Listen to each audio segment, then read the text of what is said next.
Bismillahirrahmanirrahim. Assalamualaikum warahmatullahi wabarakatuh. Sahabat Zakat TV yang dimuliakan Allah, selamat bertemu kembali di acara Sehati. Pernahkah satu saat kita melihat bagaimana ketika seorang ibu yang sedang hamil 9 bulan mengadu kesakitan, kemudian tiba-tiba ketika anaknya lahir, dia berubah menjadi orang yang sangat gembira, meraih anaknya, kemudian menyusui anaknya, dan kemudian dia membesarkannya selama 9 bulan. Pernahkah juga Anda melihat seorang anak yang ketika mendengar berita bahwa ibunya meninggal dunia, tiba-tiba dia di situasi yang gembira berubah menjadi sedih, dan kemudian dia bisa berhari-hari kemudian membaca Al-Quran untuk ibunya, berdoa untuk ibunya yang mungkin pada hari-hari sebelumnya tidak dilakukannya. Pernahkah juga Anda melihat seseorang yang tiba-tiba menjadi marah ketika mendengar sesuatu yang tidak disukainya? Bahkan amarahnya bisa berubah menjadi perkelahian atau bahkan tindakan kekerasan. 3 fenomena itu sering kita lihat di kehidupan sehari-hari, dimanapun kita berada, dan dalam bentuk yang lain. Apa yang mendorong orang-orang ini melakukan suatu keputusan yang berbeda? Kenapa mereka menjadi marah ketika mendengar sesuatu? Kenapa mereka menjadi menangis ketika mendengar sesuatu? Dan apa yang mendorong seorang ibu yang sedang kesakitan berubah menjadi gembira dan menangis bahagia ketika melihat anaknya baru lahir? Itulah yang namanya keputusan. Seorang bertindak atas dasar keputusan. Dan apa yang mendasari keputusan itu, pemirsa? Itu adalah suasana hati. Bayangkan bagaimana suasana hati seorang ibu yang begitu menunggu kelahiran putranya. Dia menempuh berbagai macam penderitaan, kesulitan ketika melihat putranya lahir atau anaknya lahir. Maka saat itu terpenuhilah harapannya sehingga dia menjadi gembira. Atau ketika seorang anak yang mendengar berita kematian, meninggalnya ibunya. Pada saat itu dia mendadak menyadari bahwa dia kehilangan sesuatu yang sangat berharga. Pada detik itu, psikologisnya, jiwanya berubah menjadi sedih. Dan lahirlah beberapa tindakan yang lahir dari rasa sedih tersebut. Fenomena ini kita sebut dengan perasaan, atau lebih sering kita kenal dengan istilah emosi. Emosi pada manusia adalah satu pendorong utama yang menggerakkan perilaku atau tindakan. Apa kaitannya antara emosi ini dengan kesehatan, saudara? Sesi ini saya beri judul Kendalikan Emosimu dan Jadilah Sehat Energik. Apa hubungan emosi dengan sehat? Kita akan lihat pada akhir sesi. Kita akan teruskan. Pada orang yang mampu mengendalikan emosinya, maka dia cenderung untuk mampu mengontrol kesehatannya. Tapi sebetulnya apa sih emosi itu? Kita akan lihat. Emosi itu ada di mana dan apa bentuknya? Apakah emosi itu selalu negatif atau ada emosi yang positif?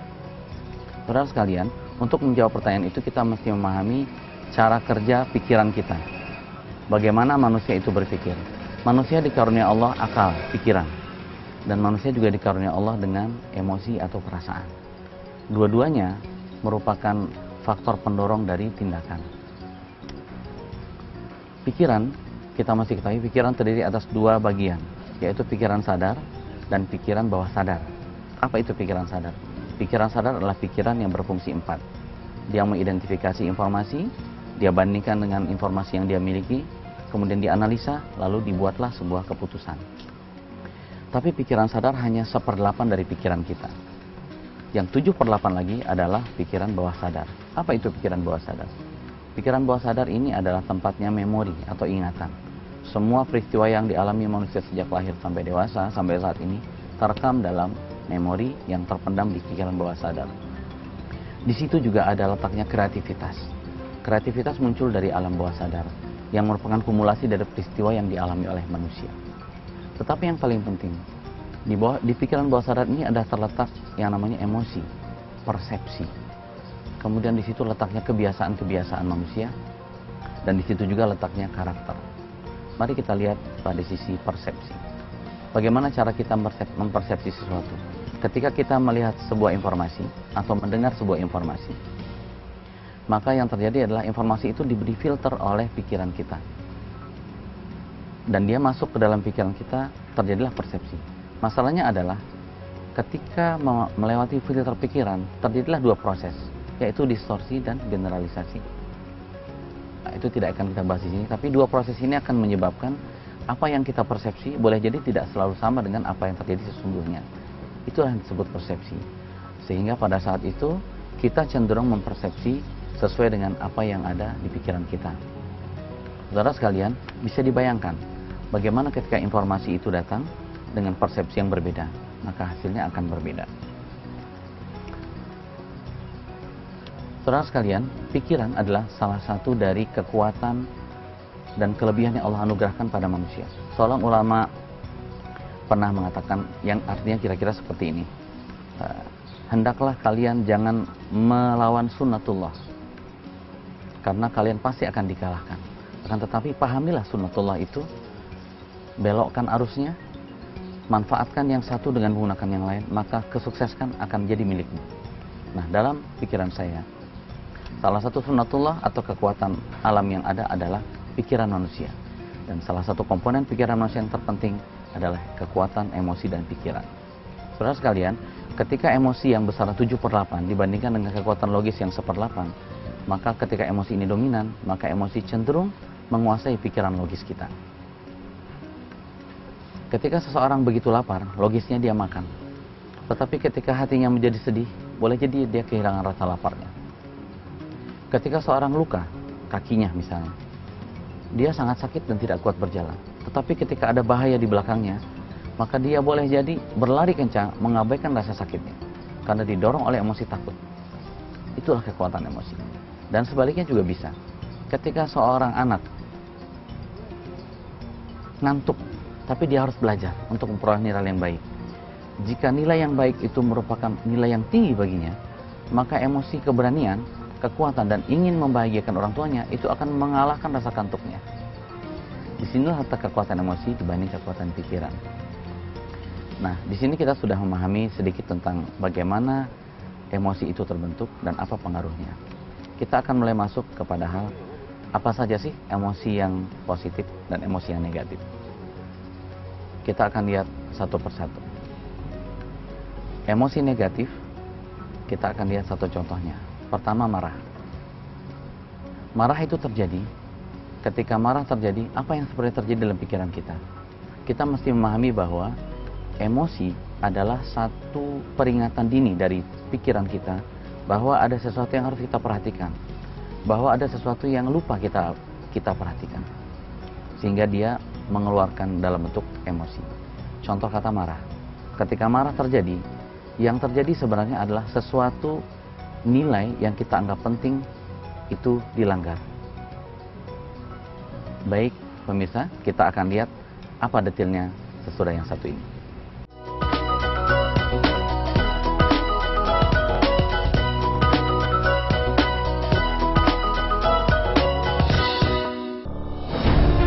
Ketika keindahan dunia merebak keselarasan, berbagi kemesraan. Ketika sejuta tangan merangkai kebahagiaan dalam kehidupan yang harmoni. Ketika zakat Anda wujudkan indahnya dunia.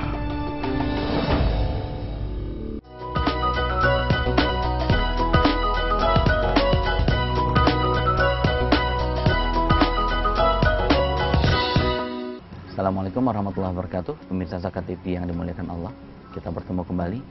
Tadi kita bicara soal marah. Ketika kita marah, apa sih yang sebenarnya terjadi?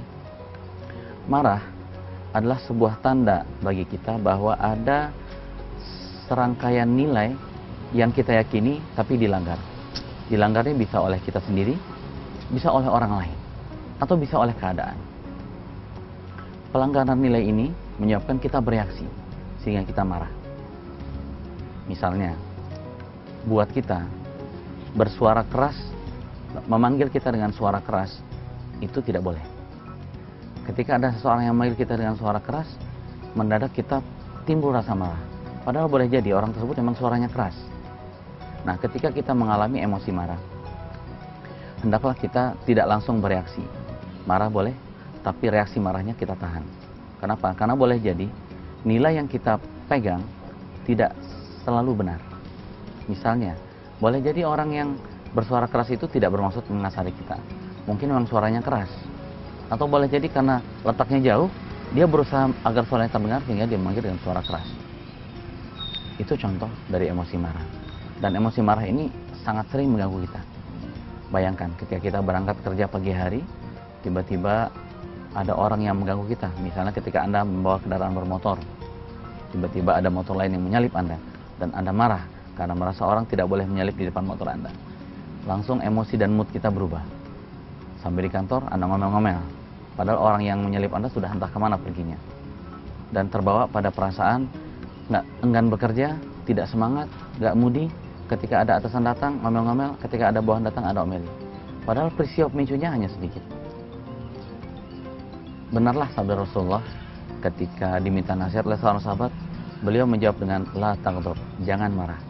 Sampai 3 kali beliau ulang. Karena begitu pentingnya menahan marah. Begitu pentingnya kita melihat kembali apa sih yang sebenarnya terjadi. Boleh jadi yang kita marahi itu sebenarnya tidak harus seperti itu. Ketika kita mampu menahan marah, kemudian kita berpikir sedikit dengan logika kita, oh ternyata seharusnya tidak begitu. Boleh jadi emosi kita dengan segera akan hilang. Itu marah. Bentuk emosi yang lain misalnya sedih. Ketika orang sedih, sebenarnya apa yang terjadi? Kan kita sering mendengarkan, gua nggak mood nih hari ini bekerja, nggak mood. Ketika disebut nggak mood, itu apa yang terjadi? Seringkali yang terlihat adalah sedih. Ketika sedih, seringkali yang terjadi adalah merasa kehilangan sesuatu yang berharga. Ketika seseorang merasa kehilangan sesuatu yang berharga, maka ada bagian dari dirinya yang hilang. Maka timbullah emosi sedih. Nah, apa yang harus kita lakukan ketika mengetahui inilah sebenarnya di balik emosi sedih, kehilangan sesuatu.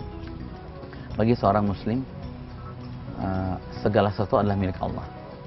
Diri kita milik Allah, keluarga kita milik Allah, pasangan kita milik Allah, anak-anak kita juga milik Allah. Harta kita, semua, baju, sepatu, rumah, kendaraan, sekolah, teman, semua milik Allah. Karena itu tidak ada satupun yang milik kita pribadi. Bahkan diri kita juga milik Allah. Maka ketika hal itu diambil dari kita, berarti Allah mengambil kembali miliknya. Ketika kita menyadari ini, maka tidak seharusnya kita bersedih. Kita seharusnya bisa menghilangkan emosi sedih ini. Rasulullah pernah mengatakan hal yang kira-kira seperti ini. Pada saat itu ada seorang wanita yang kehilangan keluarganya. Kemudian dia menangis dengan sedihnya di kuburannya. Rasulullah datang dari belakang, kemudian menyapa wanita itu. Wahai wanita, bersabarlah kira-kira. Kemudian dia menjawab dengan kira-kira, kamu tidak tahu bahwa saya sedang kehilangan. Ketika dia menoleh, dia baru tahu itu adalah Rasulullah SAW. Lalu dia minta maaf. Kemudian Rasulullah mengatakan, sabar itu ada pada benturan yang pertama. Jadi bersabar dari kesedihan itu terjadi pada saat pertama kali ditimpa kesusahan, ditimpa kehilangan. Ketika kita mampu untuk menahan diri dari sedih yang berlebihan, sedih boleh saja, tetapi reaksi sedihnya kita harus mampu kontrol. Maka disitulah ketika kita mampu menahan reaksi sedihnya, tidak terlalu sedih pada saat kehilangan apapun, saat itulah kita dikatakan orang yang sabar. Itu emosi sedih. Bentuk emosi yang lain misalnya frustasi. Kita sering mendengar kata-kata frustasi. Sebenarnya apa sih yang terjadi di balik frustasi itu? Ketika kita merasa frustasi, itu sebetulnya emosi yang positif. Kenapa saya katakan positif? Karena sebetulnya ketika seorang frustasi, dia meyakini bahwa apa yang dia usahakan itu bisa berhasil. Bisa berhasil. Tetapi kok nggak berhasil gitu. Sudah berusaha, tapi tidak berhasil. Dia masih punya keyakinan, tetapi cara melakukannya tidak berhasil. Maka itu adalah tanda bahwa strategi kita belum berhasil. Ketika kita menyadari bahwa frustasi ini muncul karena strategi kita belum berhasil, yang harus dilakukan adalah jelas, coba strategi yang lain. Sehingga ketika menyadari hal itu, rasa frustasi itu tidak berlanjut, malah berubah menjadi rasa semangat mencoba trik-trik yang baru. Frustasi sering dialami oleh kita macam-macam, karena pengen mencapai sesuatu, mencapai nilai sesuatu, atau misalnya mencapai target penjualan, atau pengen macam-macam. Berbagai fenomena bisa menjadi frustasi kalau kita tidak menyadari bahwa itu adalah sebenarnya sebuah strategi yang belum berhasil. Kalau kita menyadarinya, maka kita akan mengubah emosi frustasi itu menjadi emosi, yuk kita coba cara yang lain. Yuk kita coba metode yang berbeda. Nah, ketika sudah dicoba berkali-kali, tidak berhasil juga, boleh jadi yang timbul adalah kecewa. Ini bentuk emosi yang lain.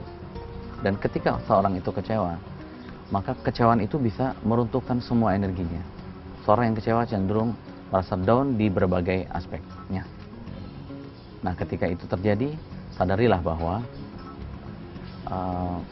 mungkin target yang kita tetapkan itu perlu diubah dengan pendekatan yang berbeda. Mungkin perlu pentahapan. Saat ini sampai A, berikutnya sampai B, sampai C. Sehingga kekecewaan kita akan berubah menjadi semangat untuk mencoba cara baru atau mengubah sudut pandang baru. Saudara sekalian, emosi marah, sedih, frustasi, kecewa itu adalah bagian dari keseharian kita yang sering kita alami. Kalau kita mampu memanage perasaan ini, maka kita akan cenderung jadi orang yang lebih sehat secara perasaan. Dan itu sangat penting, karena sehat perasaan itu akan pengaruh kepada sehat fisik. Orang yang segar bugar, tidak nyeri, itu bisa berubah menjadi orang yang sangat malas ketika mengalami kondisi sedih misalnya. Langsung bahunya turun, raut mukanya berubah menjadi sedih, pandangannya turun, semua keterampilan bisa mendadak hilang dengan emosi sedih. Keterampilannya hilang. Nah, kemudian kita akan lihat emosi apa lagi yang bisa kita kaji setelah yang satu ini.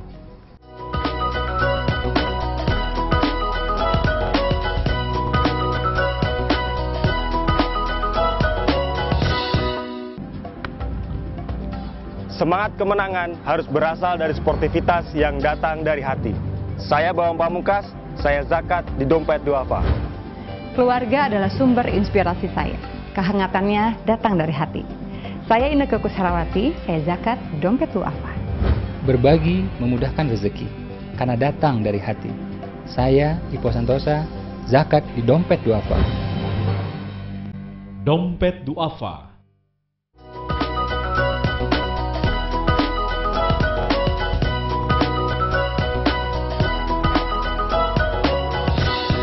Pemirsa Zakat TV yang saya hormati dan dimuliakan Allah. Berikutnya, selain rasa marah, sedih, frustasi dan kecewa, kita juga seringkali merasa takut. Takut akan sesuatu. Ketika kita merasa takut, apa yang sebenarnya terjadi dalam pikiran kita?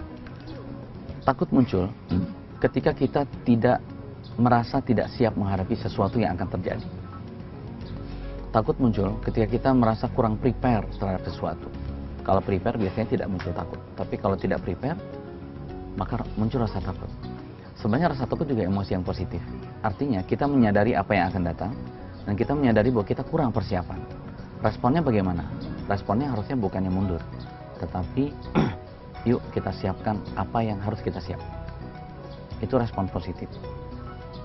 Ketika kita merasa takut, rasa takut oke, tapi reaksi terhadap rasa takutnya tahan dulu, berpikir logis, apa yang kita takuti? Faktor apa yang kita takuti? Misalnya seorang anak yang akan menghadapi ujian nasional, pasti rasa cemas dan takutnya ada. Cemas dan takut hampir mirip.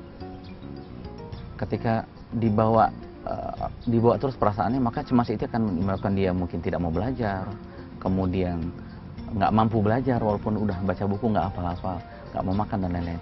Tapi kalau ditarik ke belakang sedikit, oh iya, saya merasa takut karena saya merasa belum persiapan. Yuk, sekarang saya baca lebih banyak, belajar lebih banyak. Dengan mengalihkan emosi ini menjadi sesuatu yang lebih positif dan bernilai, rasa takutnya akan menghilang.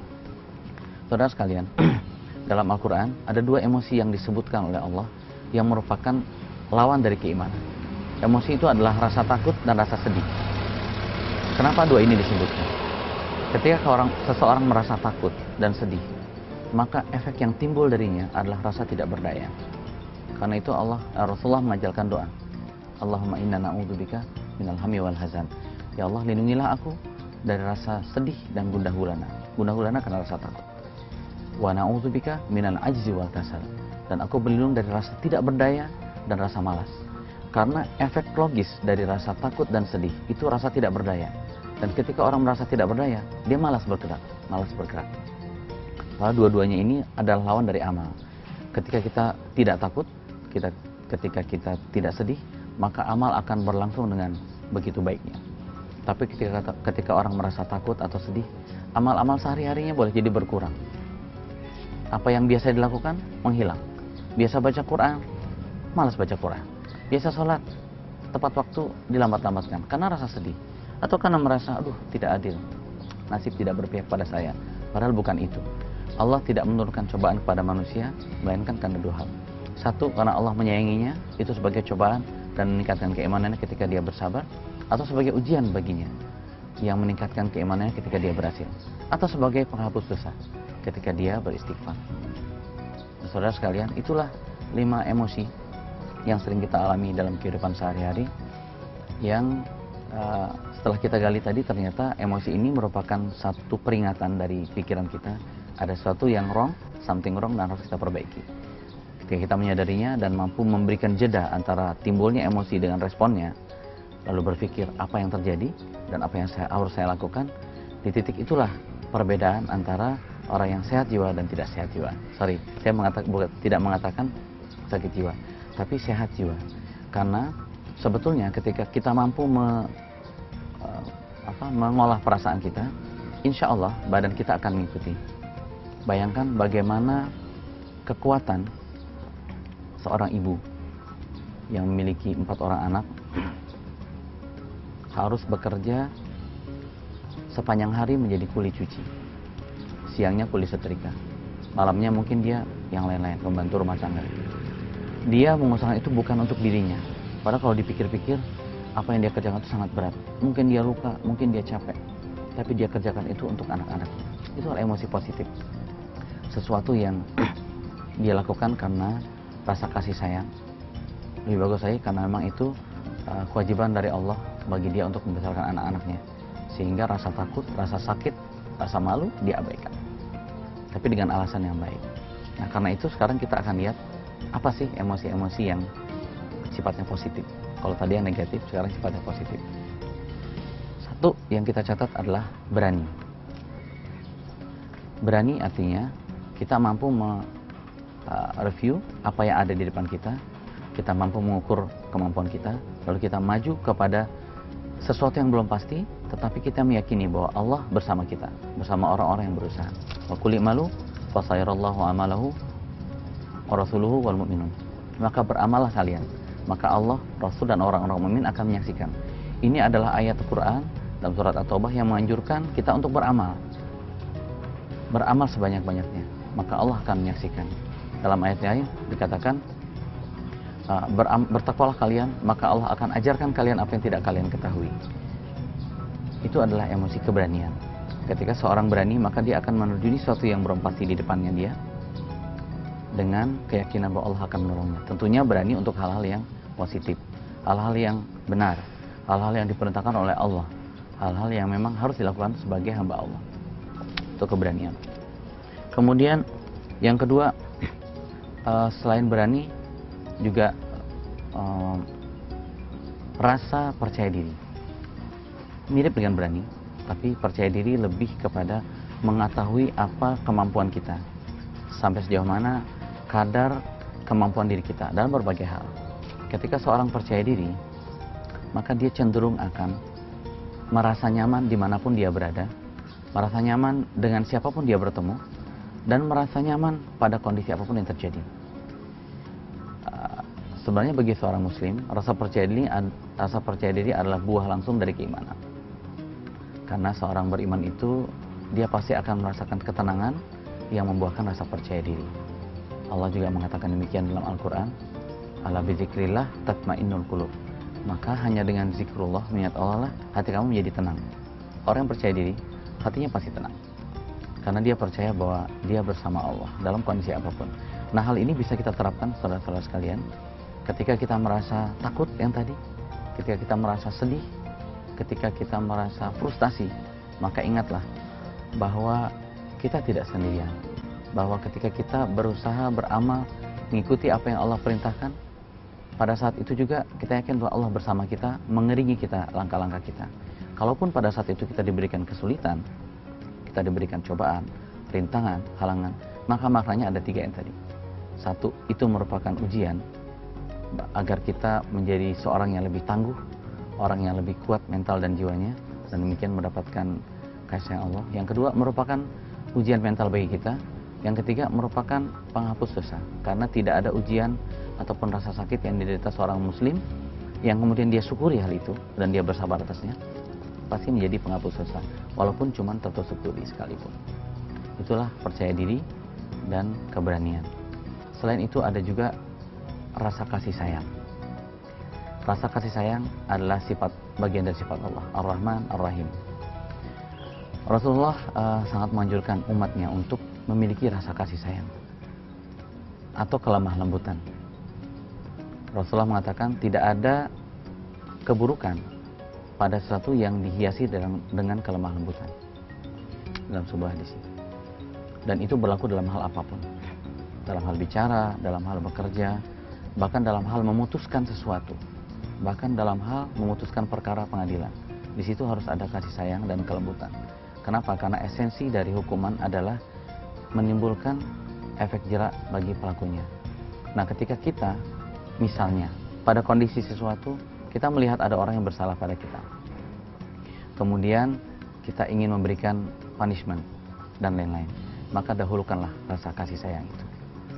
Saudara sekalian, kita sudah mempelajari apa itu emosi, ada di mana, apa saja emosi negatif, dan apa emosi positif yang bisa kita lakukan. Kita juga sudah belajar bagaimana cara menjeda antara rasa emosi dan responnya. Dengan cara itu, itulah kita menjadi seseorang yang lebih sehat. Karena yakinlah, emosi yang sehat, jiwa yang sehat akan membantu fisik kita menjadi lebih sehat. Semoga ada manfaatnya. Wa'alaikum. Assalamualaikum warahmatullahi wabarakatuh.